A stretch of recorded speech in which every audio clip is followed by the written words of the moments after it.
بسم اللہ الرحمن الرحیم۔ آج کل سوشل میڈیا پر پرائیویٹ سکولز پر اعتراضات سے بھرپور ایک پوسٹر گردش کر رہا ہے جو کہ آپ کی سکرین پر بھی شو ہو رہا ہوگا، جس کی تحریر کچھ اس طرح ہے: سکول بند ہیں لیکن پرائیویٹ سکول کی فیس جاری ہے۔ سکول مالکان تو مزے سے اپنے گھروں میں بند ہیں،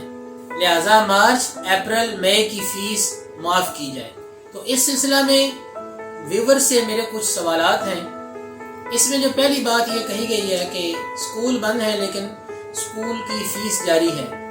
تو اس سلسلہ میں میں پوچھنا چاہتا ہوں کہ سکول بند ہے،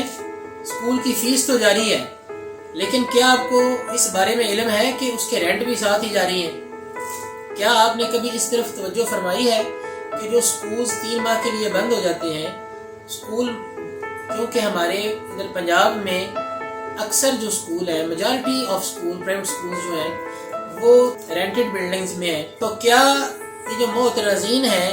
جو اعتراضات کر رہے ہیں، جو اس طرح کے اس سے ملتے جلتے اور بھی پوسٹر شیئر کرتے ہیں، مہم چلاتے ہیں، انہوں نے کبھی اس بات کی تکلیف فرمائی ہے کہ وہ جا کے پتہ کریں یہ جو 3 ماہ سکول بند ہے کیا آپ کو اس کا رینٹ دینا پڑتا ہے؟ کیا ان معترضین نے کبھی یہ بھی جاننے کی کوشش کی ہے کہ ٹیچنگ اور نان ٹیچنگ سٹاف کی تنخواہیں بھی دینی ہوتی ہیں، بجلی کے بل بھی دینے ہوتے ہیں،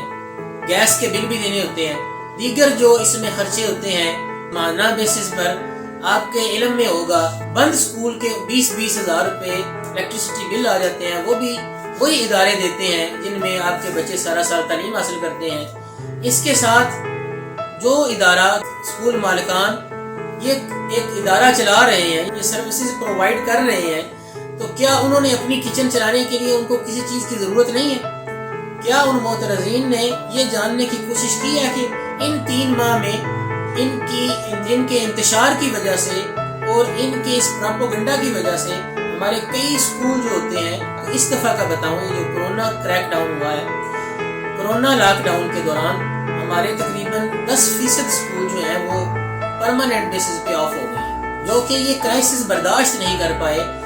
رینٹ کی وجہ سے سکول مالکان نے ان کا جو فرنیچر تھا اس کی عوض اپنا رینٹ پورا کیا، پے آف کیا، اس کی بولی لگا کے وہ پورے کا پورا، کسی نے 10 سال کی محنت سے وہ سکول بنایا تھا، کسی نے 20 سال کی محنت سے، اور کئی ہماری جو محترم بہنیں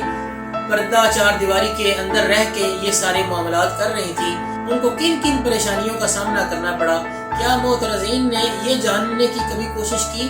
کبھی نہیں۔ اس کے بعد معترض نے اعتراض کیا کہ سکول مالکان تو بڑے مزے سے اپنے گھروں میں بند ہیں، یہ اس کی خام خیالی ہے، یہ اس کا ایک نیا پروپیگنڈا ہے۔ محترم ویورز جانتے ہیں کہ گورنمنٹ کی اس پالیسی کے خلاف پرائیویٹ سیکٹر نے سب سے زیادہ آواز اٹھائی سکول کو اوپن کرنے کے حوالے سے، یہاں تک کہ ہماری تنظیمات کے صدور نے یہاں تک آفر کی کہ ہمیں صرف ایک دن میں 2 گھنٹے کے لیے سکول کو اوپن کرنے کی اجازت دے دی جائے، یا پھر SOP کے تحت ہمیں 25% جو تعداد ہے ایک کلاس کی وہ بلانے کی اجازت دے دی جائے۔ صرف اور صرف مقصد اس میں یہ تھا کہ اس کا تعلق جو ہے بچے کا وہ اپنے ادارے کے ساتھ برقرار رہے۔ نیز یہ کہ یہ جو کہہ رہے ہیں کہ اپنے گھروں میں بند ہیں، اگر آپ جیسے معترضین معاشرے میں قائم رہیں گے تو مجھے افسوس سے کہنا پڑ رہا ہے کہ شاید کوئی مزے سے اپنے گھروں میں بند نہیں رہ سکتا۔ ہمارے کئی اساتذہ، کئی سکول مالکان ایسے ہیں جن بیچاروں کا سکول آف ہو گیا پرماننٹلی بیسس پہ، اور انہوں نے اس دور میں 20 سال قوم کو پڑھانے کے بعد،